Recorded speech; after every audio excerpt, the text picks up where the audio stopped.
Shirikisho la mpira wa miguu ulimwenguni limefanya legislation bans ya baadhi ya vilabu na kuvifungia vilabu hivyo kuto kujihusisha na suala la usajili, na miongoni mwa vilabu ambavyo vimefungiwa kwenye NBC Premier League ni miongoni mwao ni Young African. Vipo vilabu vingi, lakini Young African ni moja kati ya kilabu kikubwa sana ambacho kimefungiwa usajili, na hii yote inatokana na baada ya kufanya ubashiri ama kufanya ukiukwaji wa sheria, baadhi ya sheria ambazo zimewekwa na FIFA, lakini vilabu hivi vimekiukwa, na hii yote ni kutokana na madai ya wachezaji kwenye timu au madai ya baadhi ya viongozi hususan makocha kwenye timu. Sasa baada ya kubainika hivyo, Young African wamefungiwa na FIFA moja kwa moja. Vipo vilabu vingi vya NBC Premier League, lakini kikubwa ni Young African, lakini hapa tunaenda kuangalia vilabu vyote, lakini pia tunaenda kuangalia sababu nini kimewafanya FIFA kufungia vilabu hivi kutoka NBC Premier League, lakini pia je, adhabu yao itaisha lini? Tunaenda kutazama hapa Tubone Media. Kitu ambacho unatakiwa kufanya ni kukaa nasi mwanzo mpaka mwisho. Hii ni Tubone Media na mimi ni Tubone, na hivi ndio vitu ambavyo tunavifanya hapa Tubone Media. Hakikisha umesubscribe na kubonyeza alama ya kengele, na kisha tulia tukuhabarishe, kwa maana ukisubscribe basi utakuwa mtu wa kwanza kupata taarifa kutoka kwetu. Sasa leo moja kwa moja tunaenda kwenye shirikisho la mpira wa miguu barani Afrika. Hapa tunazungumzia CAF ambayo imefanya legislation bans kwa baadhi ya vilabu, na hii yote ni baada ya kuona ukiukwaji wa sheria. Shirikisho la mpira wa miguu duniani FIFA limefungia vilabu 7 vya Tanzania kufanya usajili wa wachezaji, na miongoni mwa vilabu hivyo ni Young African baada ya kufanyiwa legislation bans kwa wachezaji wapya kufuatia ukiukwaji wa kanuni mbalimbali za usajili na mikataba. Hatua hiyo imebainika kupitia mifumo wa kidigitali wa FIFA unaoonyesha orodha ya vilabu ambavyo vimewekewa vikwazo vya kufanya usajili, yani legislation bans ulimwenguni kote.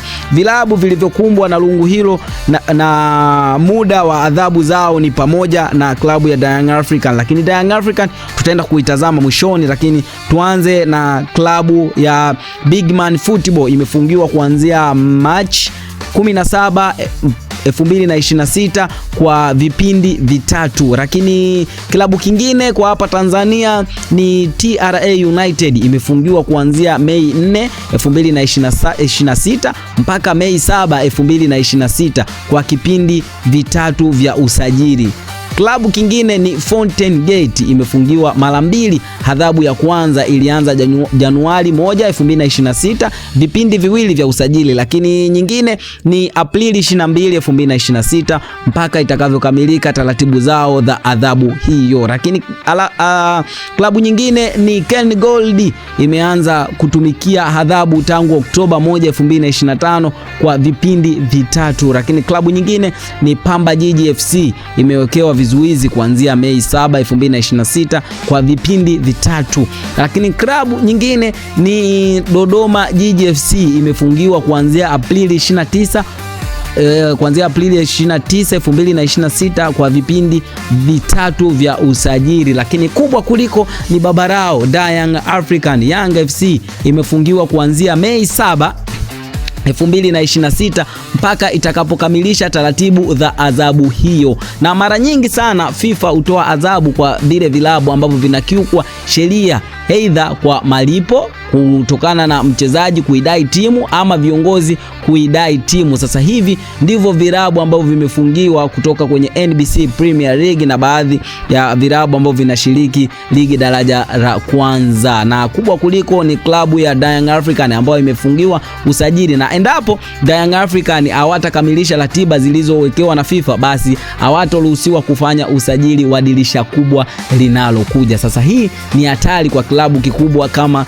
Young African. Je, Young African wataweza kufanya utaratibu ili kuweza kuapilu hii adhabu waliopewa na FIFA? Yote tutakuletea hapa Tubone Media. Je, Young African watachukua hatua gani baada ya kufungiwa na FIFA? Lakini pia yote tunakuletea hapa Tubone Media. Lakini adhabu hizi zinamaanisha kuwa vilabu hizi havitashiriki katika soko la usajili wa ndani wala wa kimataifa mpaka pale vitakapokamilisha masharti yaliyowekwa na FIFA, ambayo mara nyingi inaruhusu malipo ya madeni ya wachezaji au makocha wa zamani. Hili ni pigo kubwa sana katika maandalizi ya msimu ujao wa ligi ya mashindano ya kimataifa. Sasa Young African endapo akifanya uzembe, basi sakata hili litazidi kuwakumba. Je, nini ambacho watachukua Young African baada ya kupewa hili onyo? Tunakuletea hapa Tubone Media. Hii ni Tubone na hivi ndio vitu ambavyo tunavifanya. Hadi wakati mwingine, bye bye.